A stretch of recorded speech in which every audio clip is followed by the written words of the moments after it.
Today, I want to talk to you guys about some of this stuff going on with the stock market and also student loans. There is a big change happening right now when it comes to student loans, and I want to make sure you guys are ready. So get comfortable, buckle up a seatbelt. We're going to get started on the Black Financial Channel right now.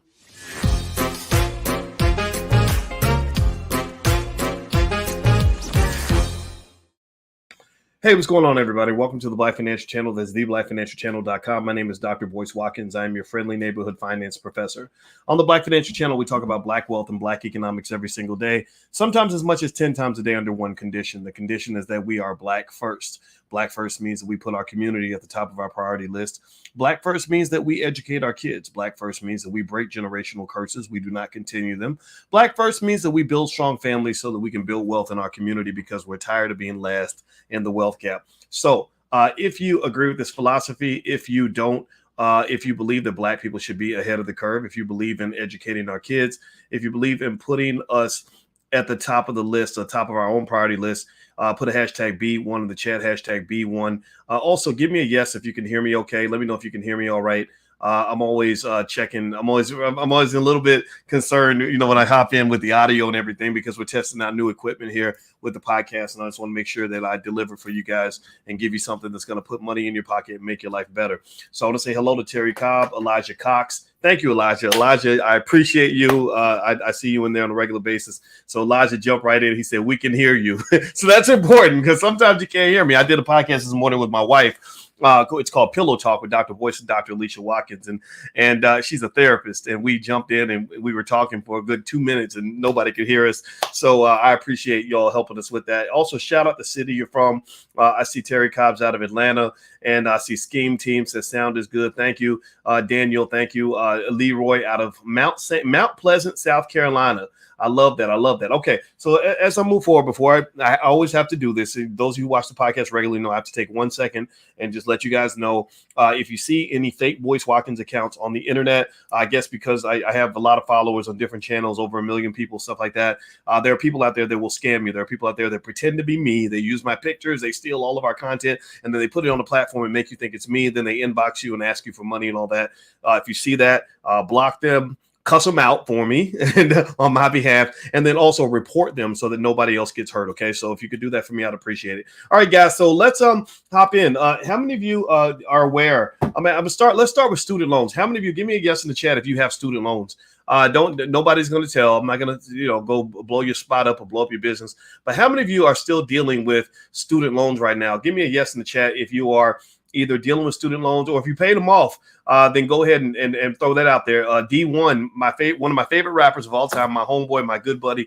He came to my wedding. He has a song called Sally Maybach, where he talked about paying Sally Maybach and how he got his first big record deal and got a big fat check, and he used it to pay Sally Maybach, and he did a whole song. It became very popular. And believe it or not, he actually had an endorsement deal with Sally Mae after that because the song did so well and it was seen everywhere. So if you have student loans, okay, I see paid them off. Somebody said paid them. Oh, Greg says military paid my school. Shout out to you. Shout out to the soldiers in the room. I know a lot of you are veterans, and I just have so much respect for soldiers. My father served in Vietnam, and I just think veterans and soldiers should be all paid $200,000 a year for life, because what you give to the country, I appreciate it so much. So anyway, all right. So student loans. Let me just jump to the issue. I'm opening up this article. As I open it up, please hit the thumbs up button. Thumbs up, share, subscribe. It says here on CNBC that it's frustrating and stressful. 40 million people are in the dark about whether or not student loan payments will resume. They said 2 weeks before federal student loan payments are set to resume, the Biden administration hasn't even said whether or not there will be another extension. A spokesman for the Federal Student Loan Services says they haven't been given a chance to prepare. So they're not ready. And so here's what it says. It says they talk about a guy named Scott. They always start off with a story. They said it's been radio silence from the Biden administration. The most federal student loan payments have been on pause since March of 2020, when the pandemic began. Now, I don't know why they've kept it on pause this whole entire time, but I'm not going to complain about student loans being paused. I mean, I understand the stress of student loans. I get it. And so basically former President Donald Trump was a guy, I guess, that put that in place. Biden continued that. And they said earlier this month, White House press secretary Karen Jean-Pierre said Biden would make a decision on the student loan payment pause by the end of the month. The president also said he'd announce how he plans to move ahead, if at all, with student loan forgiveness before then. He's come out in support of canceling $10,000 for all borrowers, but is under intense pressure to deliver greater relief. Now, give me a yes or no. Give me a yes or no. How many of you will be satisfied if Biden forgave $10,000 worth of student loans? Would that just knock all your debt out? Would that just wipe it out? Does it cost $10,000 to go to college? What do y'all think? would 10 grand make a dent, or would that be just a bunch of crap? Let me see here. What's the average? Let me see. The average student loan debt in America right now is between it says the average is between $20,000 and $24,999 among borrowers with outstanding debt. That's the median. They said in 2020, bachelor's degree earners from public and private nonprofit four-year schools who graduated with student debt had an average of $28,400. So student loan debt amounts go up every year. And it affects our people pretty heavily because a lot of our people don't come from much wealth. And when you don't come from much wealth, it's kind of hard to pay for college by writing a check. And just to give you a little pointer on this, you guys know I've been a college professor a long time. I taught at University of Kentucky, Indiana University, etc., and Syracuse.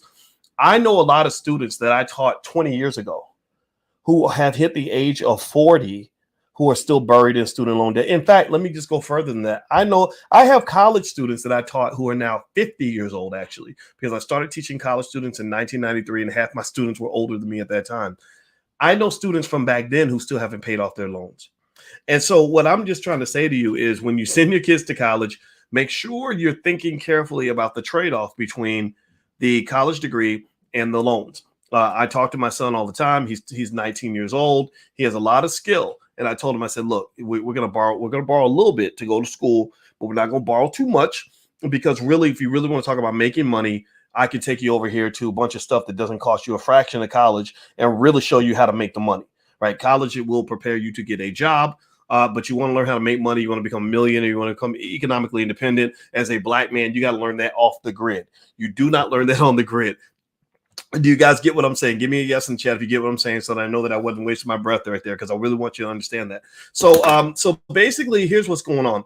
They're claiming that it's inevitable that the Biden administration is going to extend the deadline. That if they don't extend the deadline, what's going to happen is that the phone lines will be clogged to death with people calling about their student loans, trying to get deferments and repayment plans and everything else. So they're concerned. They're really worried. They're like, look, if we don't tell people something soon, then we're going to have to extend. Well, since they're not telling anybody anything, the expectation is that they're going to extend. Now, you should not obviously depend on that, but that's what I'm reading. That's what I'm picking up. That's what I'm hearing. And you guys know I've talked about Black wealth. We are, I think, the world leading experts on Black wealth in the Black Business School, because all we do is we talk about Black people and Black wealth all the time. And one of the things I can tell you is that student loan debt is literally one of the leading factors that has been destroying Black wealth. These are the things that they don't talk about on TV. These are the things that they don't talk about in the government because they really don't care.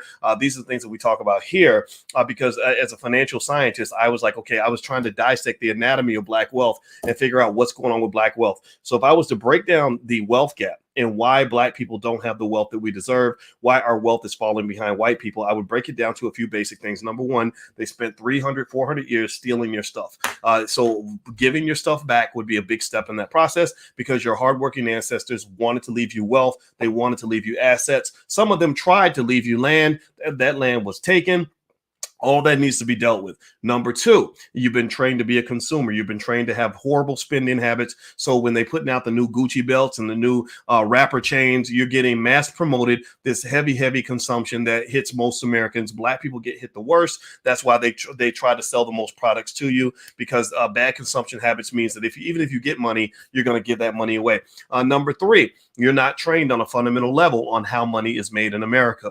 Instead of teaching kids how to go get jobs and how to go spend on Gucci belts, we should be teaching them how to buy real estate, how to start businesses, how to own stocks and bonds. If that became a fundamental part of the educational process in every household, then the Black wealth gap would disappear very quickly, because you will become a net retainer of resources as opposed to somebody who just gives them all away. What else? Buying Black and supporting Black businesses would be massive, because your problem is that you are expecting expected to support their businesses. They're not expected to support yours. So ultimately, they're living off their income and they're living off your income. What's another thing? Another factor? I think that's pretty much mostly everything, but there's a few other things. Oh, I forgot about this. Skip! Broken families, y'all. Broken families is a huge factor in the black wealth problem. America is a country where people who are married and have stable families have more wealth. Surprise! I bet you didn't think that. I bet you thought that a struggling single mom working 3 jobs could do as well as a 2-parent household where you got 2 breadwinners in the house. I know, no disrespect to single moms or single dads. I know that that's a big part of our community. I get it. But at the end of the day, when we talk about family structure, we've really got to understand that that is a massive part of the wealth equation. So when they started sending all those black men to prison in the early 1990s, that took about $2 or $3 trillion out of the black community because your primary breadwinners, your major breadwinners, intelligent black men were being sent away. Their children weren't being raised to be economically intelligent all the time because they didn't have the guidance of the father and the mother. So it ended up just being like dropping a nuclear bomb in your community. There are other factors I could throw in there, but literally if you start with those 4 or 5 and you solve those 4 or 5 things, then what happens is that gap starts to shrink. And then you start to see another gap grow where black people actually are in the lead. I know y'all can't imagine that. I know you can't imagine black people ahead of white people. My Lord Jesus, white people are so wonderful, special, important, and perfect. But guess what? You actually can take the lead. You dominate in the things that you put your mind to. Serena Williams is the greatest tennis player in the history of all tennis players. Tiger Woods is the greatest golfer in the history of all mankind. There's a lot of other examples out there that we can find. So I believe that if we put our mind to it, and we drill deep enough and we focus hard enough and we stop listening to idiots, I think we can win this. Okay. Give me a yes in the chat if you get what I'm saying. Just give me a yes to confirm. I need that confirmation validation to know that I'm not just talking in the air. It helps me to know that it's making an impact. And I really don't want you to just hear me. I want you to really think about this. Write this down. Go apply this with your kids. Little baby steps. That's how you win. Okay. So anyway, thumbs up, share, subscribe. My website is boycewatkins.com. And just a reminder, every Wednesday night we do Powernomics training in the Black Business School. You guys know we have 150,000 students worldwide, and we have a free Powernomics training. We go through Dr. Claude Anderson's books page by page, paragraph by paragraph, word for word, because we want as many of our people to understand the basically the Powernomics book, which is really the Bible of Black economics. Dr. Claude Anderson is your living manifestation of a Marcus Garvey. We study his work every Wednesday night at 8:30, and we've been doing this for 2 years almost now, and I've probably done about 70 or 80 lectures in a row on Dr. Claude Anderson's work. So that is free to the community. You can go to blackkeystogreatness.com. Not only do you get access to the Powernomics training, but you also get access to my life class, which is a bunch of material I put together on how to be successful in everything that you want to do. So feel free to join us tonight. We meet tonight at 8:30. Every Wednesday night at 8:30. We're doing this and we're going to keep doing it until it's done. Okay, a couple other things that are going on in the world right now. Just a couple little tidbit notes that you may want to know about what's going on with financial markets. Number one, the meme stock frenzy. A lot of these meme stocks are starting to take off. The biggest meme stock right now has been Bed Bath & Beyond. You've seen AMC kind of take off. You've seen GameStop kind of go crazy. A lot of that is an indicator that stocks may actually be hitting their peak. There's this term that Alan Greenspan, the former chairman of the Federal Reserve, used to use called irrational exuberance. Irrational exuberance. So let me explain it by breaking down each word. Irrational means crazy. It means not rational. Like, right? Exuberance means excited, like, yeah, we winning, y'all, we winning, right? So basically, Alan Greenspan said that the market can go through these periods where the market gets very emotional, and so emotions and money are very much linked. That's why I'm really blessed to have a wife who is an expert on emotions, and actually she's a certified clinical trauma professional in addition to a licensed therapist and a full professor of social work. So we talk a lot about the emotions behind economic choices. And so when you have irrational exuberance and everyone's feeling good and the money's flowing, then what you tend to see is these meme stocks really taking off. But that's also a sign that you could be hitting another peak. You could be hitting like a roaring 20s situation where there's a market correction around the corner. So if you are invested consistently, I just want to warn you that the stock prices could actually be dropping in the near future because you've had a really good last 4 weeks. The last 4 weeks have been absolutely stunning. And I really think long-term, if you're a long-term investor, this is great for you. If you've been investing consistently, like we've been talking about, then you're probably pretty happy right now. But just know that the winter is probably coming. There's probably going to be an economic storm. So I just want you to be ready for that. But I don't think the storm will last for too long. I think the market overall long-term is going to be just fine. So the other thing I wanted to mention was I saw something else here. I was just sort of going through the news. Oh, there's an interesting thing that happened with Coinbase. Apparently, Coinbase stopped trading Ethereum, and it's not because Ethereum is toxic or anything like that. I think it's because there's something. Well, I know it's because the Ethereum is going through a major change. They're actually switching from proof of stake to proof of work, or is it proof of work to proof of stake. That's basically the method they use to validate transactions on the Ethereum network. That's being shifted over. That's massive. It's huge. If it works, it's great. If it doesn't work, it could be really disastrous. So Coinbase pretty much said, yo, we're backing out. We don't want to mess with Ethereum right now. So right now, from what I understand, you can't trade your Ethereum on the Coinbase network. That caused the stock price to drop by about 5.5%. What am I going to do? Well, guess what? Tomorrow morning, I'm going to go buy me some more Coinbase stock because I believe that the stock is going to recover. So I'm not telling you to go buy Coinbase stock. I'm just telling you that I think Coinbase stock is actually a pretty good buy with this 5% dip. I'm about to go out here and I believe this will make me some money, but keep my fingers crossed because sometimes we can be wrong. Okay, guys. So one more thing I want to mention to you is if you ever want to sponsor the podcast, you guys know I do my Dr. Boyce shout outs. If you want me to shout out your brand or your platform or anything else on this platform, on this space, we reach 1 million people a week. So feel free to go to drboycefinance.com and you can purchase a shout out and I will shout out your business. I will send people your way and help you get your platform going, your YouTube channel or your brand or whatever it is that you like for me to share with the audience. And also last night, you guys know that we did that event, basically how to become a millionaire in 5 minutes a month. That was a lot of fun. A lot of you showed up, about 1,000, over 1,200 of you registered for the event. And the lecture was free to all the students in the Black Business School, which, by the way, you can get started in the Black Business School for nothing. It doesn't cost you anything to get started. And if you want to take advantage of the offer that's available there, it'll be available for another 24 hours at blackmoneysequence.com. So feel free to go take a look at blackmoneysequence.com and see if you'd like to join. It's totally up to you. We will take good care of you, and there's a money back guarantee on everything that we do in the Black Business School. So anyway, I hope you guys got something from this conversation. I hope this benefited you. Be careful if you got the student loan thing happening because they are going to make some adjustments at some point. At some point, they're going to come back and try to get that money. But it's almost to the point where student loans have gotten so high and so crazy and so ridiculous that they almost don't take the debt seriously. Like a lot of people, when you're trying to buy a house, a lot of the mortgage lenders, they look at student loans and kind of give a wink and a nod like, okay, that's not really real debt. That's not as bad as credit card debt or other kinds of debt. It's kind of like this big hoax that everybody sort of fell into. And I'm hoping at some point they fix this, but I don't really think they ever will. But I would just say be mindful and be careful as you move forward and you send your kids to college. Don't have them buried in so much debt that they can never ever get out of that, because then you're actually undermining the whole reason that they're going to get an education in the first place. Part of the reason they're going to get an education is because they want to move their family forward. And if you die in debt, then you lost the game. So I don't want you to lose. I want you to win. I want you to be successful. So you got to watch out for the little traps that they set for you in a capitalist society. Capitalism is not your friend. It's not evil. I don't believe capitalism is always evil either. I don't believe that.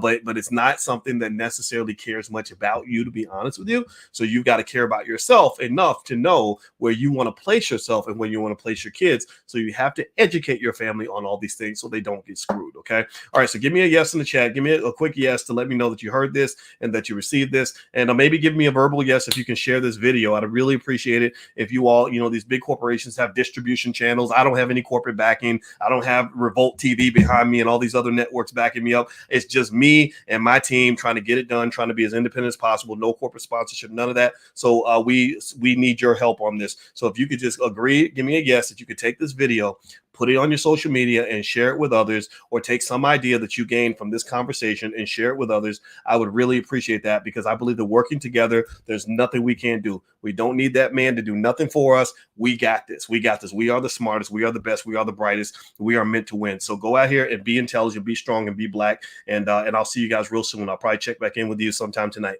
Take care. Have a good night. I love you. I'll see you soon. Peace.